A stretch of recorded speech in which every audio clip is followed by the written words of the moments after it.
On attendait ce remaniement. Je dis bien on l'attendait depuis le départ du ministre Dassigli. On s'attendait à un réajustement, ce qu'on appelle un remaniement technique. Et comme vous le savez, une équipe qui gagne, on ne la change pas, on la renforce. Donc le remaniement qui vient de se faire, ce n'est pas un remaniement comme les gens pensaient, c'est-à-dire un gouvernement d'union nationale, non. Je vous ai dit, quand une équipe gagne, on la renforce. Donc c'est un réajustement dans l'efficacité pour accompagner les réformes qui sont en cours et dont les fruits sont là, appréciés par les uns les autres. Donc un certain nombre, je dirais 6 sont entrés, 3 sont partis. On a conservé les autres pour une question d'efficacité, pour qu'ils aillent encore plus loin. Je m'en réjouis personnellement parce que, comme vous l'avez observé, M. Khekhoumé est revenu. C'est un ministre très compétent et qui sait ce qu'on appelle les infrastructures. Il avait démontré dans le premier gouvernement du président Patrice Talon. Et aujourd'hui, nous avons l'arrivée de l'honorable Abimbola à la culture. Voilà encore quelqu'un qui sait ce que c'est que la culture. Et il sait ce que le gouvernement, le président Talon attendent de la culture, du tourisme, des arts. Les 3 sont complémentaires. Il a eu à faire ses preuves et j'en suis convaincu, à ce ministère, il va aller encore plus loin. Nous avons le ministère de la communication aujourd'hui qui est occupé par mon confrère Alain Ronla. Et je ne vous le cache pas, j'ai toujours dit qu'il fallait un ministère, il fallait que l'on renforce la communication. Pourquoi? Parce que aujourd'hui, sur le journaliste, tout le monde voit, tout le monde vit ce qui se passe dans ce pays, dans mon pays, en termes de réalisation par le gouvernement du président Patrice Talon. Et il faut communiquer à ce niveau. Il faut porter l'information au peuple. Il faut expliquer, il faut dire. Parce que lorsque vous ne dites pas, lorsque vous ne communiquez pas, vous laissez la place à l'intoxication. Il y aura d'un côté la communication au niveau gouvernemental qui va assurer. Et ce que nous faisons aujourd'hui, à travers vous, à travers Guérit Monde, nous allons aussi communiquer. Il y a moi, il y a d'autres. Nous allons communiquer dans toutes les langues pour expliquer à nos compatriotes ce que le gouvernement du président Patrice Talon fait pour les Béninois, fait pour les Béninoises. Et je m'en réjouis. Vous avez Madame Yahi qui est rentrée au gouvernement. Je vous le dis, je m'en réjouis de cette nomination. Pourquoi? Parce que c'est ce qu'on appelle l'ouverture vers le monde, vers les personnes qui sont capables d'accompagner le gouvernement. Madame Yahi, elle était, ou du moins elle est de la même famille que l'ancien président. Est-ce que vous imaginez ce que ça représente pour notre pays? Les Béninois ont apprécié cet esprit d'ouverture du chef de l'État qui va vers la compétence, qui fait appel à l'homme qu'il faut, à la femme qu'il faut, pour que cet homme, cette femme soit à la place qu'il faut. Je m'en réjouis personnellement, ça je vous le dis, parce qu'il faut le faire. Et je le dis pourquoi aussi, parce que le président Boni Yahi ne détient pas le titre foncier de la famille Yahi. Voilà un exemple. Et il aurait pu porter un autre nom, puisque la famille Yahi est aussi à l'Assemblée nationale, à travers le cousin du chef de l'État, le nom m'échappe. C'est parce que le nom Yahi est porté par celle qui est au ministère de l'Enseignement supérieur. Mais vous avez beaucoup de gens de Tchaourou qui soutiennent le président Patrice Talon. Et à travers Madame Yahi à l'enseignement supérieur, je crois qu'il faudrait réellement non seulement féliciter le président Patrice Talon pour cet esprit d'ouverture, pour sa vision d'aller toujours là où il faut pour chercher l'homme qu'il faut à la place qu'il faut. Vous savez, comme je le dis toujours, je m'en réjouis de ce que vous dites, mais j'aurais voulu, tout le monde aurait voulu accompagner, mais tout le monde accompagne le gouvernement, quel que soit là où vous êtes, accompagnons aujourd'hui le gouvernement du président Patrice Talon. Ne croisons pas les bras en disant « je vais attendre pouvoir ». Non, il ne faut pas attendre pouvoir. Il faut aussi apporter sa contribution, ce que nous faisons. Et je vous ai dit tout à l'heure, si le chef de l'État m'avait appelé, sincèrement, je ne vous le cache pas, le poste que j'aurais bien voulu, serait la communication, parce que j'aime ça. Et je sais que nous devons créer les conditions pour que sur le plan national, sur toute l'étendue du territoire, à l'extérieur, nous communiquions, que nous puissions communiquer tout le temps. Parce que le chef de l'État est en train de porter haut le développement de ce pays à travers son programme d'action du gouvernement, qui est devenu aujourd'hui notre programme d'action du gouvernement. Et observez ce qui se passe, monsieur le journaliste. Est-ce que vous avez suivi avec nous, avec moi, ce qui vient de se passer le vendredi dernier ou le jeudi dernier avec le ministre en charge des Mines, monsieur Adambi, en ce qui concerne Pipeline? 600 milliards de francs CFA qui seront investis. Et c'est mon pays qui a été choisi pour ce pipeline du Niger jusqu'à Sémé. Est-ce que vous savez que ça va créer 3000 emplois directs, sans compter les emplois indirects, sous le président Patrice Talon? Ce n'était pas acquis au départ.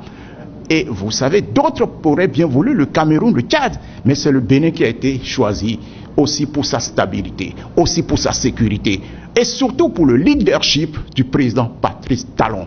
Et je m'en vais vous expliquer.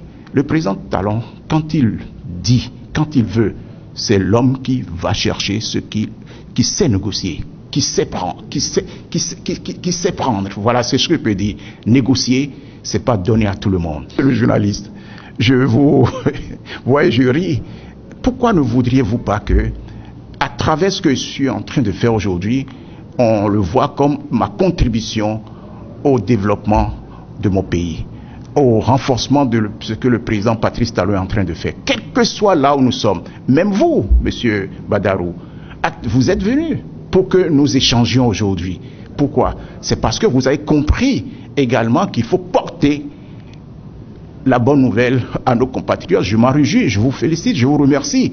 Non, non, non, quel que soit là où je suis, je ferai pour que mon pays aille encore plus loin. Je l'attendais depuis 1960. Vous n'êtes pas commandeur d'un poste. Non, personne n'est commandeur de poste. Je dis bien personne n'est commandeur de poste, surtout aujourd'hui. Pourquoi surtout aujourd'hui? Hier, il suffit tout simplement d'être d'un petit parti, d'un petit mouvement pour exiger. Non. Le président Patrice Talon va chercher aujourd'hui l'homme qu'il faut à la place qu'il faut. Regardez par exemple le ministre en charge des Finances, M. Wadaï. Regardez le ministre en charge de l'électricité, en fait de l'énergie, M. Roussou Jean-Claude. Mais c'est des compétences. M. Abimbola qui vient de rentrer, c'est une compétence. Et monsieur le ministre en charge du sport, une belle compétence. C'est en cela que je dis, le chef de l'État, autour de lui, il y a des compétences. Et je m'en réjouis, je vous le dis honnêtement, que je rentre au gouvernement, que je sois à ses côtés, sans être aux responsabilités, mais j'apporte ma contribution. La preuve, il m'a été demandé, lorsque le gouvernement a été formé, de porter la bonne nouvelle, de l'expliquer. J'ai été chez un de vos confrères Océan, j'ai expliqué ce que je pense de ce gouvernement, en langue goum, s'il vous plaît. Et le lendemain, j'ai été sur GRDS, et je le fais aujourd'hui. Pourquoi? Mais, à votre avis, quand on vous demande d'aller expliquer, quand vous-même vous le pensez, vous le savez, mais vous le faites dans l'intérêt du pays. Absolument. Vous voulez que je vous le dise? On ne dit pas tout, monsieur le journaliste. Vous voulez que je vous dise que c'est tel ou tel? Ce que vous devez savoir, qui m'a demandé aujourd'hui de m'exprimer devant vous? C'est vous qui êtes venu me voir.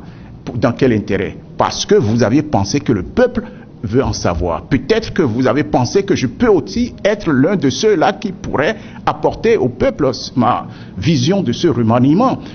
Monsieur Badarou, en ce qui concerne la fermeture de la frontière Bénin-Nigeria, est-ce que vous savez qu'il avait anticipé, il avait pris toutes les dispositions pour qu'on en arrive point là, lorsqu'il a accédé à la magistrature suprême? les comités qui étaient mis sur place à travers des experts en stratégie, en géopolitique, les dispositions qui ont été prises, savoir que désormais, il ne faudrait plus importer des produits pour les déverser, les produits interdits, j'entends dire, au Nigeria, les importer pour les déverser de manière frauduleuse. Vous vous rappelez cet arrêté qui a été pris pour demander pour que tous les produits manufacturés soient donnés en un seul lieu, afin d'être suivis jusqu'à destination. C'est dans quel intérêt? C'est pour éviter ce problème de ceux qui fraudent, de ceux qui entrent en contrebande et qui causent un préjudice non seulement au Nigeria mais également au Bénin. Parce que tout simplement les produits qui entrent au Nigeria, c'est des produits qui sont fabriqués à l'extérieur, qui sont produits, je dirais, à l'extérieur et qui empêchent la production locale et du côté nigérian et du côté béninois, qui sont ceux qui sont perdants. Mais c'est le Nigeria, c'est le Bénin.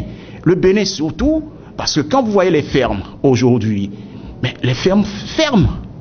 Je dis bien, les fermes ferment leurs portes. Pourquoi? Parce que des gens, au lieu de produits locaux, ne peuvent plus, tout simplement parce que certains importent des produits avariés. Et vous vous rappelez cet arrêté qui a été pris par le ministre Wadaï, le ministre des Finances et le ministre du Commerce et le ministre de et son collègue de l'agriculture, à travers les produits avariés qui arrivaient du Brésil. Pourquoi je le dis?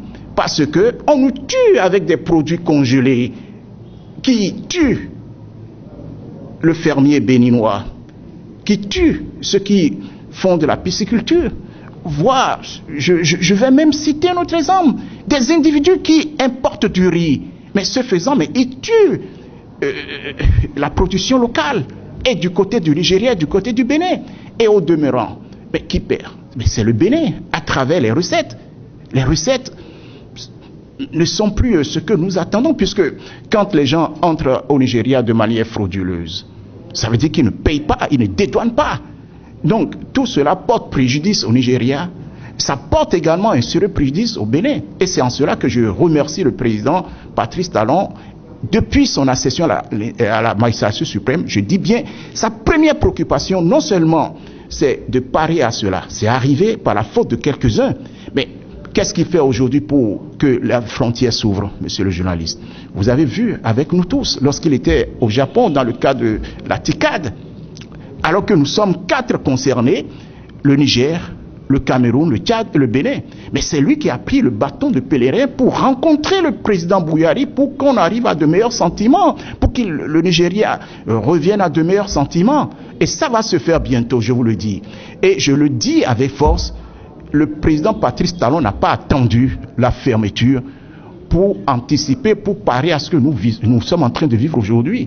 Il y a tout simplement certaines mains, je ne sais pas, qui mettent en péril non seulement notre économie, notre agriculture, mais également l'agriculture et l'économie nigériane. Nous avons beaucoup à gagner avec le Nigeria.